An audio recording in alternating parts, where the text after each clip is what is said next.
Hey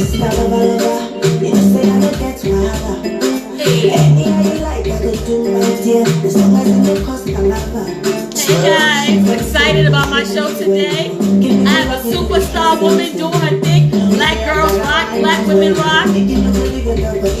Priscilla is going to be on the show today.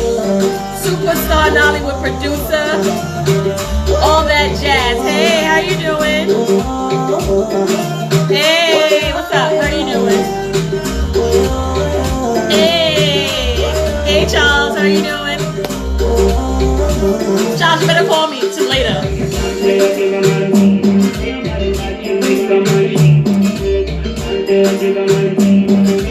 me send it to her, making sure she has it on time. How is everybody doing? Hey Morgan, how you doing? Hey, what's going on? Hey Yvonne, how you doing? What's going on? How's everybody doing? I said, let me stop the music really quickly and just talk about what's going on in Nigeria because it's crazy. But it's not crazy because it's been brewing for over 60 years or 100 years because literally its colonialist rule are still the same rules they use with the police force in Nigeria. But we'll talk about that more later. There's a rally tomorrow at Grand Army Plaza that I will be at. I'll be speaking. We're going to come up with action steps because I know with protesting and everything, it's really amazing. It's really great, but you got to think about action steps and who you need to send these action steps to. Because, you know, as much as we want, but what next? What do we want next? Because, you know, just like, you know, Foz the bad guy dropped his list of demands and 2 of the demands were accepted. The rest of them, they didn't do. So, Nigeria, it's a slippery slope when it comes to the police because you know what? It goes all the way to the top. It's not just the police. It's the politicians. It's the people, the powers that be. It's the uber wealthy. It's so many layers. As much as you can scream the police force and everything, they're not getting paid salaries. They also have been okay to do what they're doing. So it goes all the way to the top. But, you know, that's all. Hey, Priscilla, I see you. Let me add you. Hey. Come on, guys. Hey, Luca, what's up? Waiting for Priscilla. Let's see. Hey. Hello. How are you doing? What do you say? I said, how are you doing, beautiful? How are you doing today? Thank you. You look good too. How are you? I put on my special outfit, so this the superstar is coming on my show. I have to put on extra special. Right. So Priscilla, you're so amazing. You've done so much work for the Nigerian film industry, for the film industry. You do so much. So let's jump right in. Tell me a little bit about your journey and how you got where you are today. What happened to my song? You said you were going to play my song, Koroba by Tiwa. Okay, it didn't download though. I think somebody has hacked my Apple. It didn't download. I played Tiwa, Igbo song. It didn't work for you. No. You didn't like Dr. Mighty? There's a reason why I wanted that song. You asked me. It didn't download now.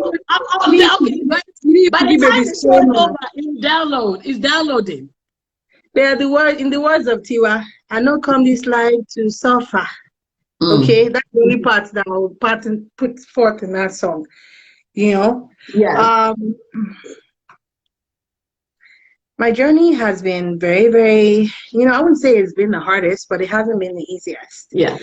And I always say, like, nothing good comes easy. So, I mean, I'm a straight up hustler when it comes to video productions and stuff like that. So at one point I was a full-on predator. When I lived in New York, I used to produce, direct, and edit my own stuff, which is pretty much like the way that you want things. Oh, look at my people. Go yeah, they're entering.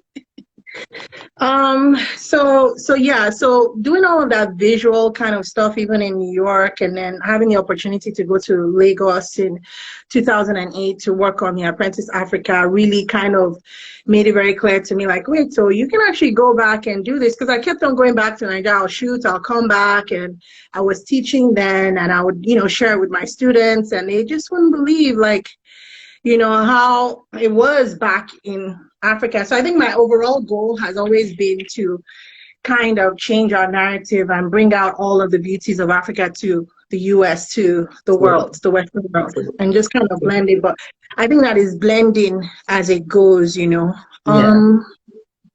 So that's been my journey, So from there, just working on different productions in Nigeria,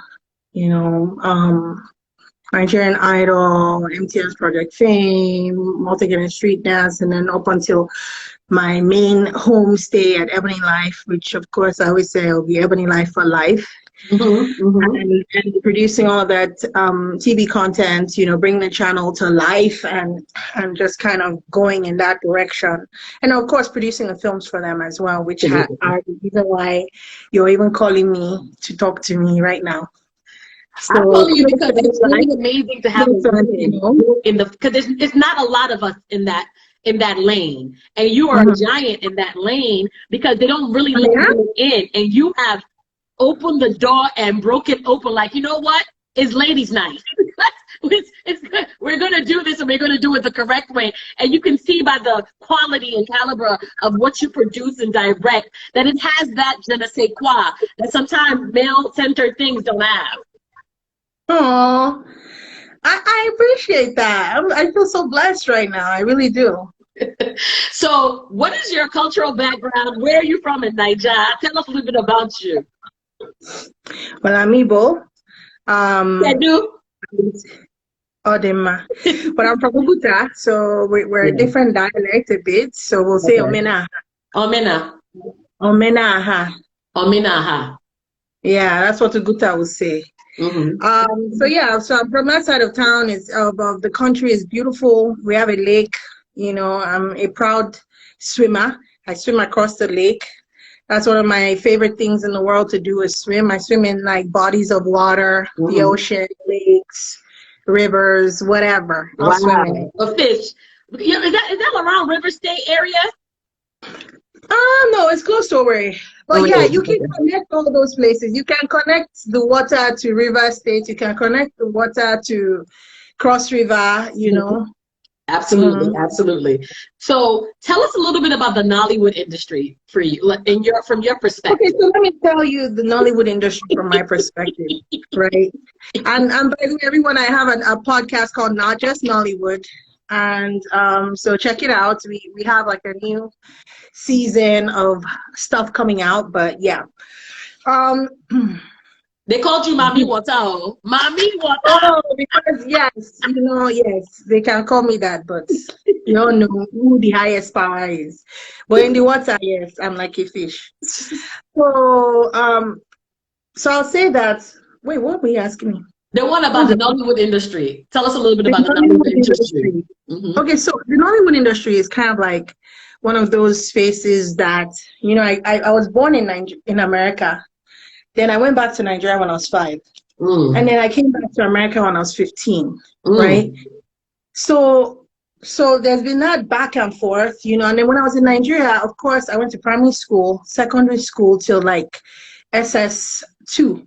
Yes. And then came back to the US. So I formed all of these relationships and bonds in Nigeria. So I've had the best of both worlds. That's good. So I'm just trying to give you a background of what Nollywood means to me, because it has to deal with the environment that I was in and how I was exposed to it. Yeah. So, and then of course, at a certain point, being in the US for so long, after being in Nigeria, I didn't go back for many years, like, I don't know, maybe 10 or more years before I went back to Nigeria from 15. The first time I went back, and then after I went back, I just kept on going, and I eventually moved back to Nigeria. But I think that what it was that being away from Nigeria, the connection that we had to Nigeria were those films. And my mother was obsessed with them. Yeah. Like my mom got every single Nollywood film when it was on VHS, so we'll watch that, and then I'll just watch it and just be like, damn, I want to make movies like this. Why can't we make them better? So I always wanted to make better films, but then I would still sit down and watch them, you know, because they were like 5 hours. Well, for me, they were a guilty pleasure at some point, because I didn't really want to be like, oh, me, I'm an artist. This is not the kind of thing I'll make, you know? And but these guys were churning it out, and it was feeding us outside. It was helping us stay connected. We were seeing the terrain, we're seeing the land, we're seeing the people, we're seeing what they were doing, what they were listening to, you know? Like, they were actually showing us, you know, this world, you know, being outside of Nigeria, being able to peek in a little bit. Even if it might have been a made-up world, obviously it's a film, but you could still see, like, wait, so where is that? I know that place. Wait, okay. I remember. You'll be like, wait, I remember something, you know. So for us to have that connection, those were the types of things it did to me. Oh my God, I miss my hometown. Look at this area, reminds me of my hometown. And that's how it even felt for my mom. My mom would go to work and finish all the American running around and come back home, and boom, she slots in. So our house was full of tapes and DVDs, and of course now it's YouTube for her, and Netflix and Iroko and all that stuff. Yeah, exactly. Someone said part 1 to 6, and they'll sit down and watch all of it. I'm telling you, all of it. You cook, you eat, everything. The thing will play. You do everything. So I was like, you know, and I mean, my hobby has always been photography. Yeah. So, and then it eventually evolved into videography, and then obviously digital filmmaking, and then even full-on filmmaking. Yeah. So I wanted to be part of it, but I didn't want to be part of that. But then later on, I saw that it started even catching on. It was more, even though we knew it was plenty. In New York, if you go to the Bronx, a North African big place, a depot where they bring it, you see cartons and cartons of DVD pirated. I would just be like, you know, I would just be like this world, and I'll be packing them for my mom. Some of them, my mom's like, I've seen this one, I've seen this one, I've seen this one. You know, like, where is the part 5 of this one? Where is the part 3 of this one? What's going on, you know? So I'm just saying, like, I was just like in that world, but not even in making of it, you know. Yeah. Going back to Nigeria, even working in Nigeria, I wasn't even in the making of it, you know. I wasn't in that world, because there's a whole different world that you call Nollywood, so to speak. Exactly. TV production, all the franchise programs that were trying to make TV a little bit more like what it looks like generally in the Western world. That's kind of like that's the world that I've been in. So can I speak of Nollywood productions? Yeah. No, but I still feel like I'm on the outside of it, even though I've made quote unquote Nollywood films. You've made Nollywood films, girl. You've worked on a lot of projects. Yeah, I know, but what I'm trying to say is that there's a whole different world that I'm not part of, that I look at and I admire now, you know? That world that I'm describing to you, I don't feel like I'm part of that. I'm part of this new world, you know? But I've been trying to merge the two worlds. Like, you see that Patience Ozokwo was in the second part of Wedding Party 2. Yes. And then we also brought in, what's his name? Chief. What's his name? Oh God, that sucks that I can't remember his name fully. Some of the old guard. You run into some of the old guard. Think about it. Like, how can I not remember his name? Shoot. But anyway, anyone that's seen Wedding Party 2 will see him. He was in the marriage ceremony scene. Yeah. I mean, we literally brought him in for a day, but I'm just saying, like, just to kind of see those types of faces in these so-called new types of films that we're making now, you know. So that was like the whole idea of that, and just trying to merge the old and the new. And if you even see in Chief Daddy, which was kind of like, I had small leg inside there, no full leg. You see, every leg got big leg now. just in the story. I mean, I was really supposed to work on it, but I couldn't make it back when they were for production. So but we had him in Kemowo. Was in that one. That is my favorite comedian. Like, he is, to me, he is like, he made, how many franchises did he have of his storyline? I know, It's still so funny till today. In London. And then the character, I mean, it's just like what Funke did with her Jennifer character, you know. Jennifer's Diaries. So let's talk about some of your projects. That one of my favorite projects of yours is, you know, the Royal Hibiscus. That was so beautiful. Because, you know, it invoked emotions. It gave you, it, you know, like you said, the movies that the kind of movies you made are the evolution of what is Nollywood. You still have some of with the characters, the mother, the father, we still have some of our old guard, but you infuse with, you know, with Kevin, like you have the new guard in there. Tell me about that project and how, like, what made you get, you know, like to that space, because it was so beautifully done. It was kind of like a hotel, you know, like what you guys need to go see it. But tell me a little bit about that project. Well, I mean, that project was obviously like you described. It was just a whole bunch of people sitting down and saying, hey, we want to just make this film that's, you know, a romantic comedy that's going to be lightweight, but kind of show this world that, you know, Africa or Nigeria is very, very like multifaceted, that we have a lot of interests and things like that. So yeah, you even see, even in that film, I see some people writing, you see Charles Inoje in it, you know, he's also from that Nollywood. That one don't act since 1950. Yeah, you know, I laughed on working with them because I was just like, guys, you're my own movie set. I can't even believe it. I mean, people that were even people that were even kind of slated to be on there, like what's his name, Mr. Ibu, James Okafor.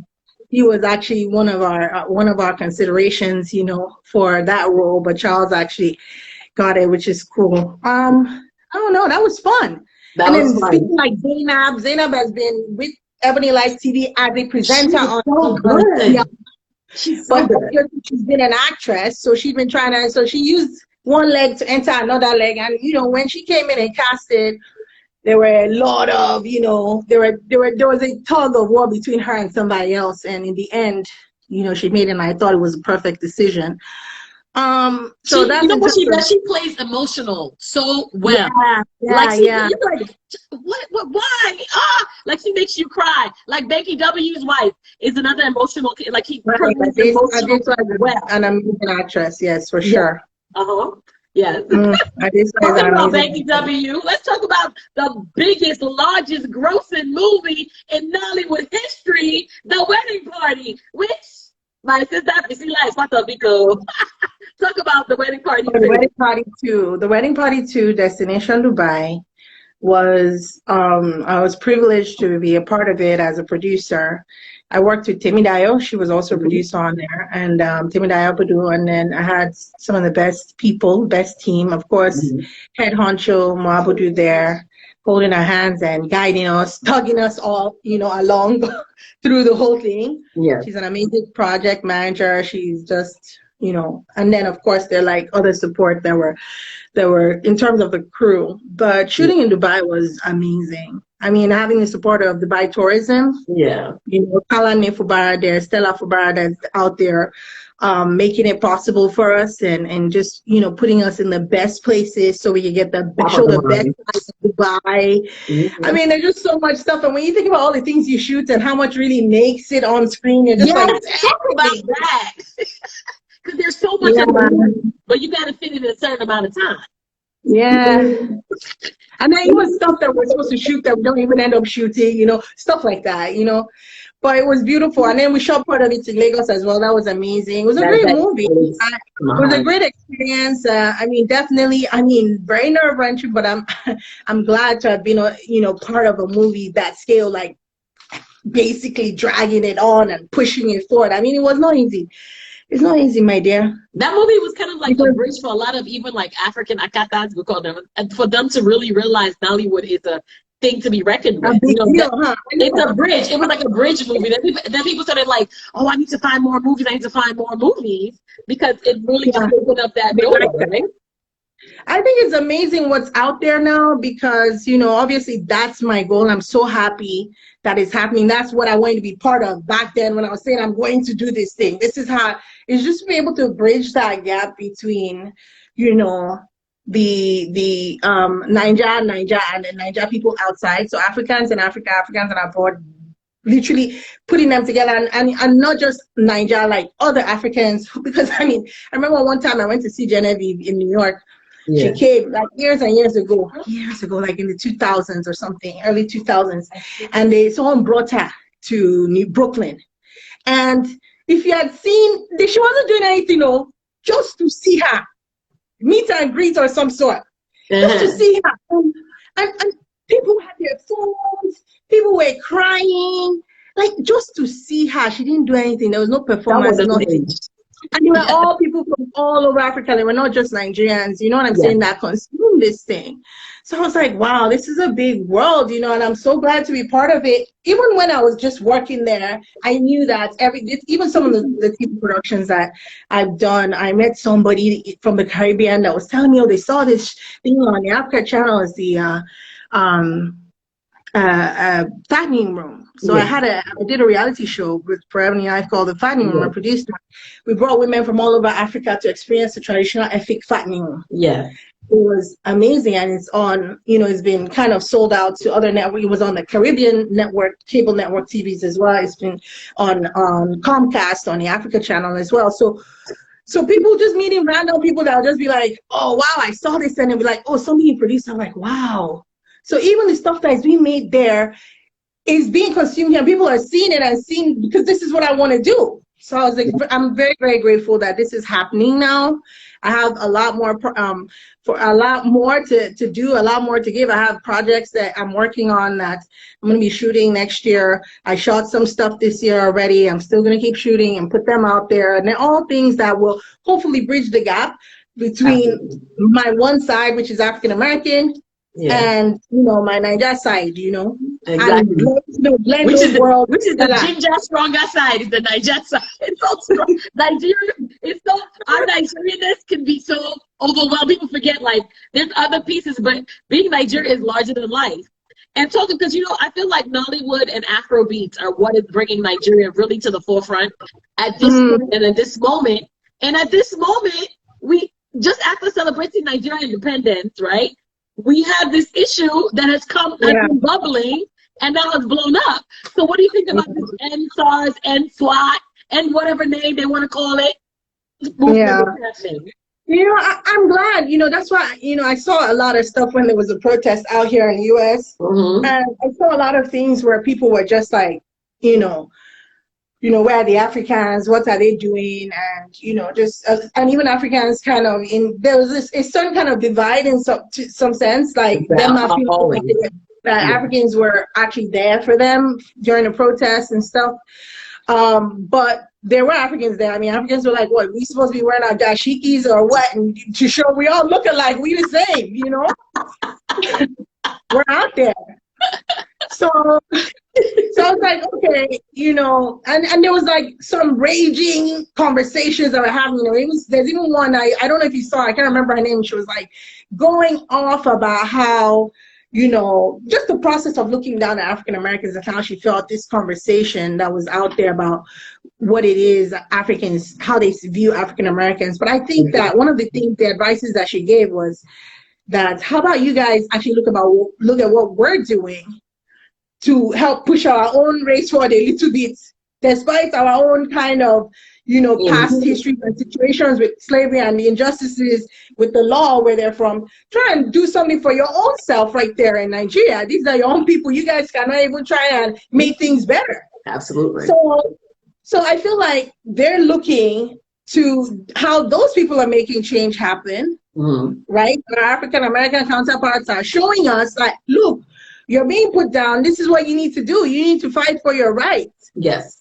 I think those were the things that Fela was actually talking about in his songs, because he was traveling around and seeing what the African Americans were doing for their civil rights movement. Absolutely. How they were organizing, how they were doing things to make sure that there's change. You know what I'm saying? So all these things that they're doing, they don't even need to reinvent the wheel. They should just hook up and link up with other people that have been organizing protests and organizing things for change, and see how it's being done and see how they can implement it. We're behind. So we're just trying to catch up right now. So it's all good. People need to protest in the ways that they can. You know, speak out, speak up, because it's a real issue. And this is not just the only issue. This is just the beginning. Just the beginning of a surface. I think a lot of the... Go ahead. Go ahead. Go ahead, Priscilla. Say what you're saying. Finish what your thought. What I'm trying to say is that we're out here trying to make sure that Black men and Black children have a safe life, and you know, and something fair enough for them, you know, in this world, in the US. And then in Nigeria, they're just really trying to start doing that. Do you know what I'm saying? Like, organize and actually start trying to deal with the issues. Police brutality in the US, okay, police brutality is here in our own land. We're busy watching American own. How are we going to do our own? Yeah. You know? Yeah. So I think that's like what it is. It's like we're infecting each other, and that's how it should be. That's how it should be, for the good. Absolutely. So, my dear, sorry, let them continue. I remember the last one, the protest, at least I was there for, was Occupy Nigeria, when they raised the petrol prices. So, you know, I mean, they just got to keep doing it. They got to keep doing it, and then they have to still, there's so many fast layers to it. Yes, we're seeing the front face, which is them going out there and protesting, but all the people behind the scenes doing the paperwork, policies, what is being done, all of those things, that's part of it. That's part of it. It's not just, okay, let's go outside and shout, right? So there's a lot more to it. I said that before you got, I think you probably heard me. I said the action steps. Like, what do you want them to do? What do you need? I mean, it was released, but how are you going to be able to tell them tangibly? Not that our government even listens, number one. That's the first layer. But but now that the world is watching, because we are so enamored with Western culture, right? A lot of our politicians and people, they travel, they go to healthcare outside of Nigeria, they go outside of Nigeria to build houses, all of that. But now that the West is seeing you, opening their eyes and seeing how you really treat your people, it becomes like you have to start being flexible and changing things for the people. I mean, you know, in the end, they received the 5 points that they were looking at, which is dealing with SARS. But like we said, it has to be a continuous process. They only got 2. Other 3 is in work in buck. Yeah, I know. I mean, but that's how it goes. I mean, after all, look at the Brianna people. How many of them did they end up charging? And they've even gone through the judiciary process. And there's still people like being held. Nobody wants to be talking about it. It's not like that now. It's not going to change that easily. It's not going to be like, okay, we protested, now these are demands. Okay, here it is, leave us alone. Bye bye. Never. It can never be like that. Never that. It's only push back upon push back and push back. And you know, it's just sad that this is the world we live in. So I think that the message really is, because the same people in government are the same people protesting. That's the way I see it. We are all the same. Right? We are all the same people. So if we can actually really just try to think about our situations and who we are, really kind of expand a little bit more spiritually, our minds, maybe that's where we can get to. But if we don't even reach some level of enlightenment, it's always going to be like that. There will always be a pushback. It's just hard for people to change who and how they really are. Those same people I've seen, from all the videos I've been watching on that SARS thing, I said, I know this guy. He said, we gonna show you, baby, you know. You see people like that, I'm like, this is the same person I will collect, will not allow if my car breaks down on Lagos Island, he will tell me that I must pay them 30K to move my own car. I won't buy it. So I'm just saying, like, we need to look within ourselves, you know, to see how we are the government. We actually are. But he and all those people there, they're just somebody's daddy and uncle. That person's, do you understand? Somebody's granddaddy. Not even daddy, granddaddy. Somebody's granddaddy, and plus, you know what I'm saying? But they're all part of, like, same types of people that we are. So we should all just look at ourselves, Sha. You're right. Let's go just that. I want to go back to, if somebody wants to get into the field that you're in. Okay. Yeah. If somebody wants to get into the field that you are, what are some steps or some secrets you could share? The filmmaking, the work. Well, I always say that in the end, anything that you want to do, you have to really want to do it, and eventually you will find a way to do it. And if you really, really channel all the energies in this world that's around you, your spirit world, your cheese, your God, Yes. it will eventually attract what you need to attract. But if you want to say, okay, what are the credentials, or what are the, it's really a passion that you have to have. Because I know people that go to film school that don't ever shoot one single film. I know. Are you laughing? It's true now. Yeah, funny. Yeah, it's true. I don't even do any single type of visual work at all. So it's really like a passion. I know people that didn't go to film school and I made plenty films. So it's really like, and that's even in Hollywood though. I'm not even talking, typically Hollywood people are not college educated. Nigeria will be like, I have a master's in this one and that one. These guys who literally finish high school, from high school, they are straight up in the studios working. Yes. So they're Steven Spielberg's $100 million film somewhere. So working on so many different stuff. So me, I'm one of those types of people. I mean, I have several degrees. I'm not going to get into that because I don't necessarily feel, I didn't study photography in school, but I studied that probably more than what I even studied in school. Or filmmaking. I feel like I have more knowledge of that than I don't even remember what I studied fashion in school. Yes. Merchandising. I mean, I have some idea, of course, product development. I worked in the field for a bit, but I'm just saying in terms of your interest, that's what you're going to be feeding yourself. So exactly. I worked in photography, place selling cameras all through our college. That was my job. I worked at Cord Camera. Wow. So I'm just saying, so my hobby actually turned into my career because it was my hobby, but it was like a serious hobby.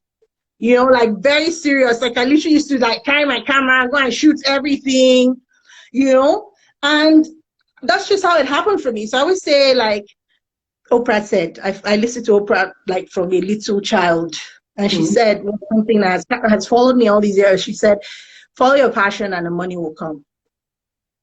Wow, that's what she said. I took a huge pay cut and everything, but to me, I was fine because I was getting to create all this work that I really believed in. Yes. Follow your passion and the money will come. It's so crazy that No Dash said the same thing, because I interviewed No Dash. Was it 2 weeks ago? He said the same thing, like you shouldn't do it for the money, you should do it for the love, right? Yeah. And then the money will come because you're putting all of you and who you are into what you're doing, and then who needs to see it will see it, who needs to know you will know you. And it will happen that way. So that's really dope. So are you, I'm going to ask you a question. Are you married, single, searching? I am very married. You go on my page, you see my husband. He's the sexiest man alive. And I've been married for like, 6 years and stuff. So yeah, it's cool. We don't have kids yet, but we're planning on it. Okay. So you're off the market. I've been off the market. Please, anybody that is interested, though, I still want to know you. Oh, you just wanted to ginger you small. Let them ginger me. Be like, okay, you're interested in me? Okay, thank you. Be like, babe, you see this guy is interested in me. Oh, watch it.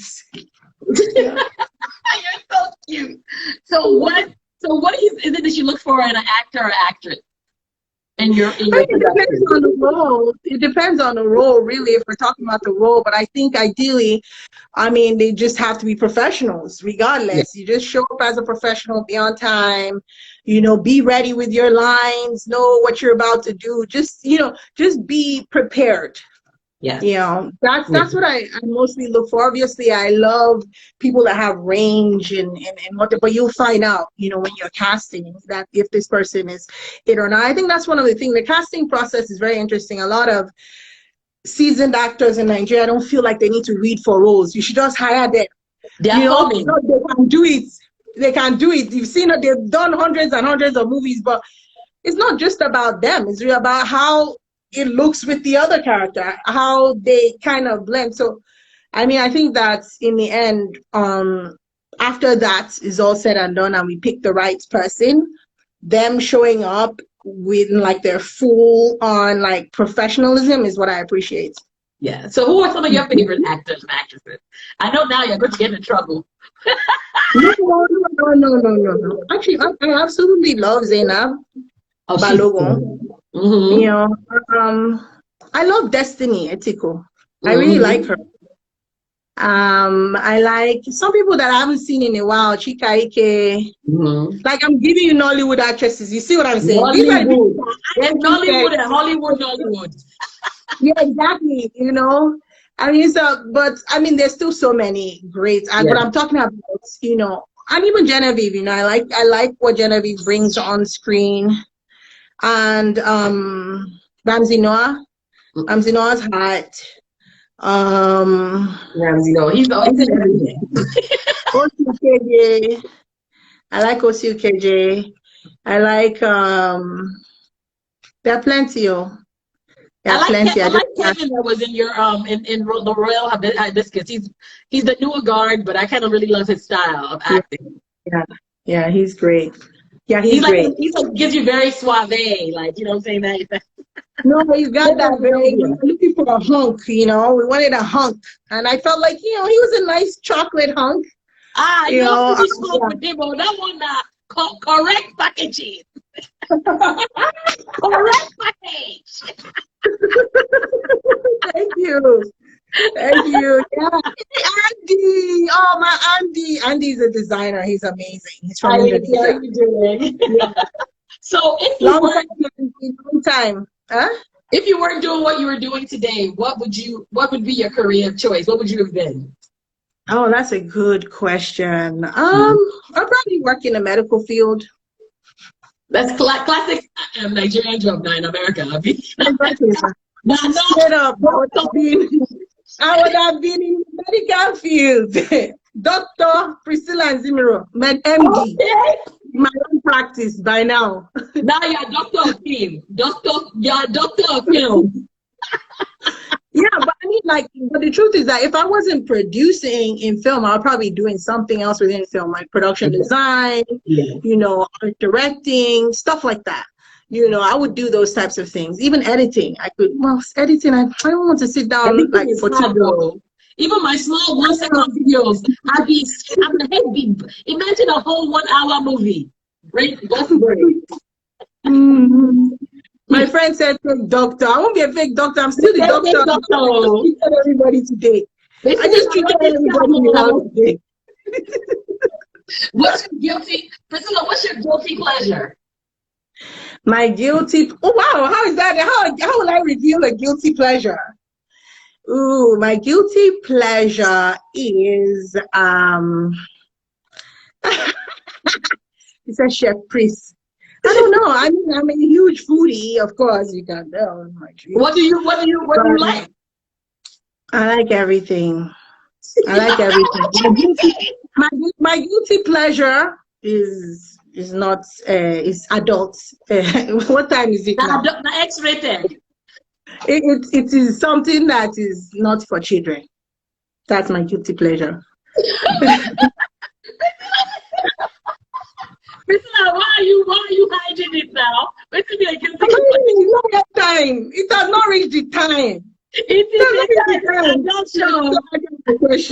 I go watch this. So when I put it on YouTube, I go rent it just only for adults. Oh my God!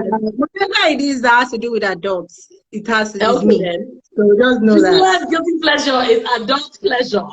Adult pleasure is the pleasure. Anything that children cannot be a part of.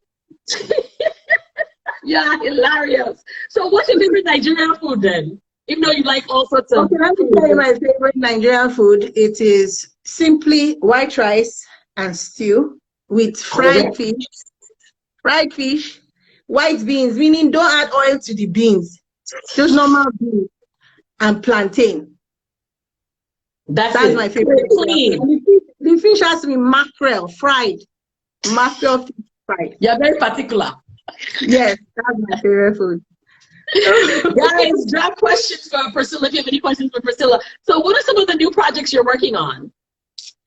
Well, I just worked on a very experimental film.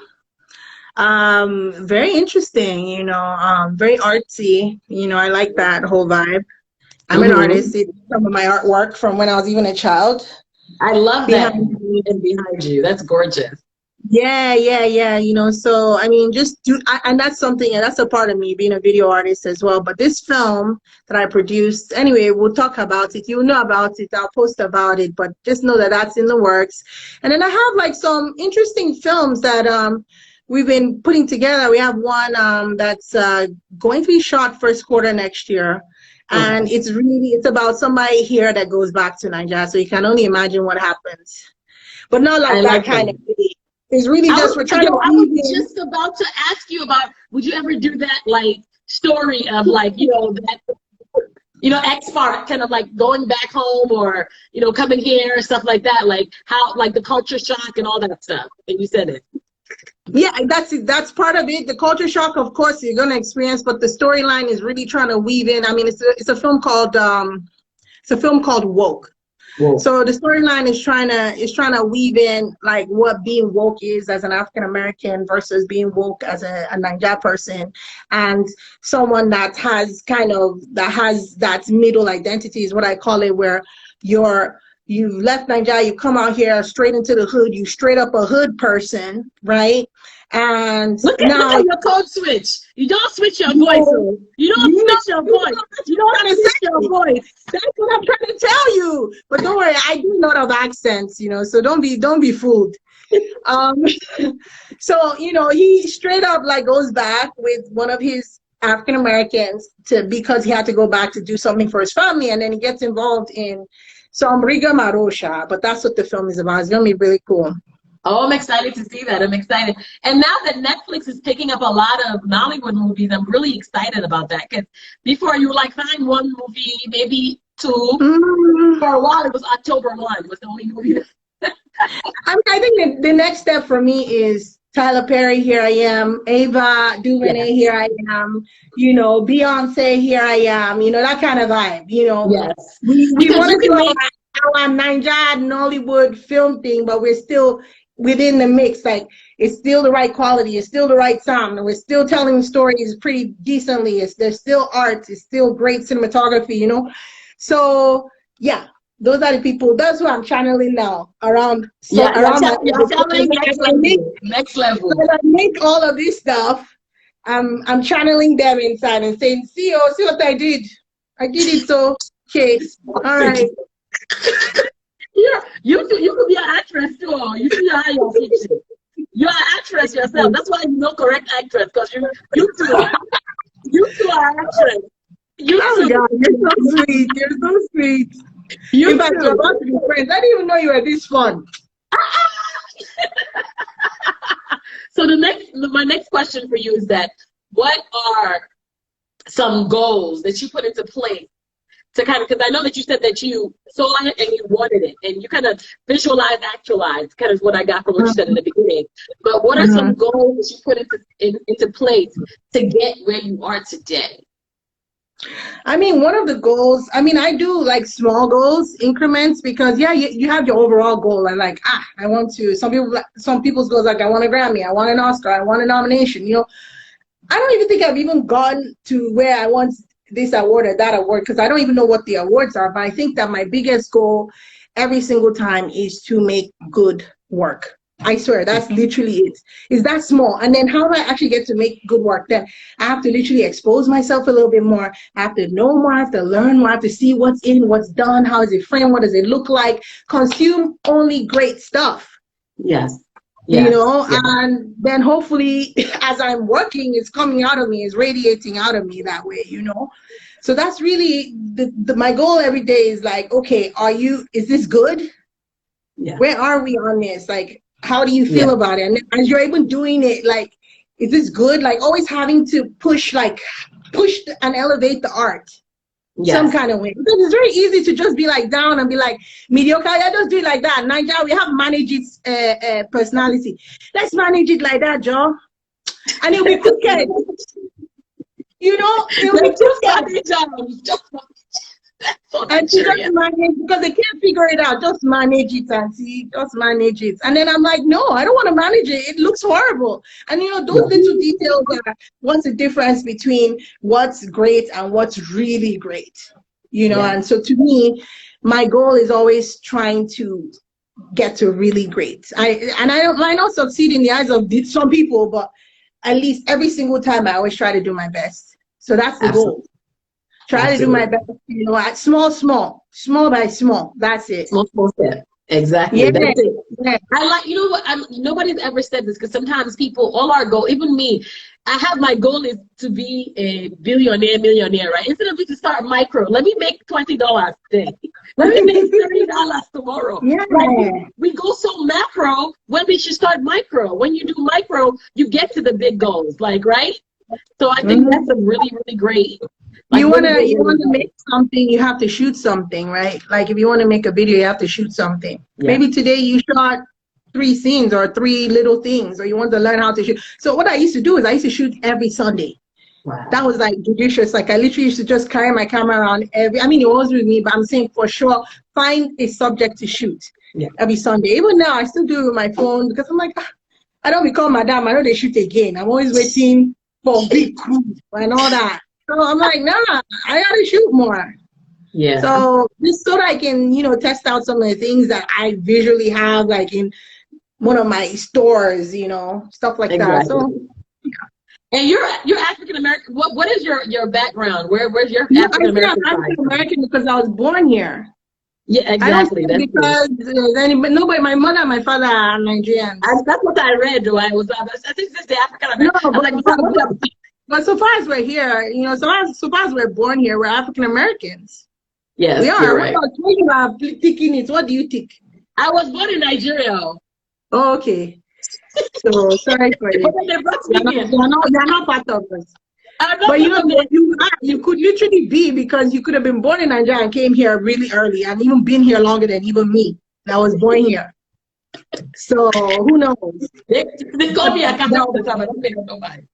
Exactly. I don't pay them any mind. So tell us, out of all the projects that you've ever done, what are your top 5 projects that you've worked on? Oh my God. There's some of them that you will never be able to ever see, but I mentioned one of them. I really love the Fattening Room. There's a reality series that I did called Sisters. I really love that. That was the first thing I'd ever done in Ebony Life. I think it was ahead of its time. I always consider myself the queen of reality, but I'm not. I like that. Queen of reality. As in Nigerian African reality TV, because it hasn't really, it's still even creeping. So I did something with Tony Lawani. That was pretty cool too. But my top 5, I would say obviously the films. And then some of the TV series that I've done, like the Fattening Room, Sisters, and even some of the entertainment work. I really loved EL Runway, which is like bringing fashion runway to TV. I love that. I mean, obviously I love fashion, So doing anything with fashion always really like I always feel like fashion doesn't really get as much play in terms of content on TV. Yeah, YouTube, there's a lot of beauty, but not even so much, like fashion designers showcasing. But Nigeria is coming up with the Niger Fashion Week. I know, but I'm just saying visual content. So they have those things, but I mean, I'm talking about shows and things like that, So Runway was great. It was basically, I love that. That was one of my favorite things to do. Aside from movies, what are your favorite movies? My favorite movies, I just told you the 2 movies at my top 2. First there, okay? You don't say the name of somebody will later, so you can say the name again. Oh my God, The Wedding Party 2, Destination Dubai I would say that's number 2. Number 1 is Royal Hibiscus Hotel. I really love that. I really love the energy that went into putting that together, the artistry. It was beautiful. Same thing with Wedding Party 2, but I'm just saying like that. Are you guys thinking of doing Wedding Party 3? Not that I know of, but they could be. The executive producers might be thinking about it, but you don't know yet. They haven't said, Pris, we want to do Wedding Party 3. Where are you? They haven't said that to me yet. But obviously, there's all of that stuff that we left in there that will make people feel like that's happening. Who knows? Somebody might just be this, like, we want to just do it, and I'm like, okay. Absolutely. I think that, it continues. There's some other people I want to get married that didn't get married because I really wanted her black friend to, Banky W's wife's black friend. I really love her as an actress as well. Oh. And I was like, why did she get married? Why did the white lady get married? That was my shade. I was like, why did the white woman get married? I got all black about it, Yeah, and she's also one of my top actresses that I like. So good. She was in 93 Days. She was amazing. Yeah, she's a great actress for sure. Maybe she's the one that would have to be the topic, right? The new marriage person. Because she's sassy. I want her to marry. So you want her to marry the guy Ikechukwu kills? What was his name? The troublemaker. The troublemaker. The troublemaker, maybe, or somebody else. Yeah. Or somebody else. So tell us how we can reach you, see your works. How do we see Fat New? How do we see some works that are not available for us to see easily and things like that? And how can somebody reach you? If somebody wants to be a part of your movement, how do they, find you? Oh, that's hard. I have a portfolio website that you can see my work. You can contact me on Priscilla Nzimiro Nwanah.com. And then, all of my contact details are there. I'm on all the social media platforms, my podcast, Not Just Nollywood, listen to it. I also have a platform for that as well. And just that Not Just Nollywood movement that is kind of turning into right now. Tell us a little bit about the podcast. What do you talk about? It's called Not Just Nollywood, and we basically talk to people of African descent. Focus on film, cinema, music, movies, art, that kind of thing. All over. People of African descent, so people from all over. Animators, people behind the scenes, people in front of the scenes, all that. Okay, so it's on all podcast platforms. You can catch it at Not Just Nollywood, Spotify, and Apple, and it's on all the platforms. SoundCloud, that's what you listen to. Deezer, well, no, Deezer doesn't do podcasts. All of them. Google Play. Anchor, is it on Anchor? I know Anchor is. Yeah, Anchor, Stitcher, yes. all of them. iTunes, I'm sure it's everywhere. So that'll be interesting. Yeah.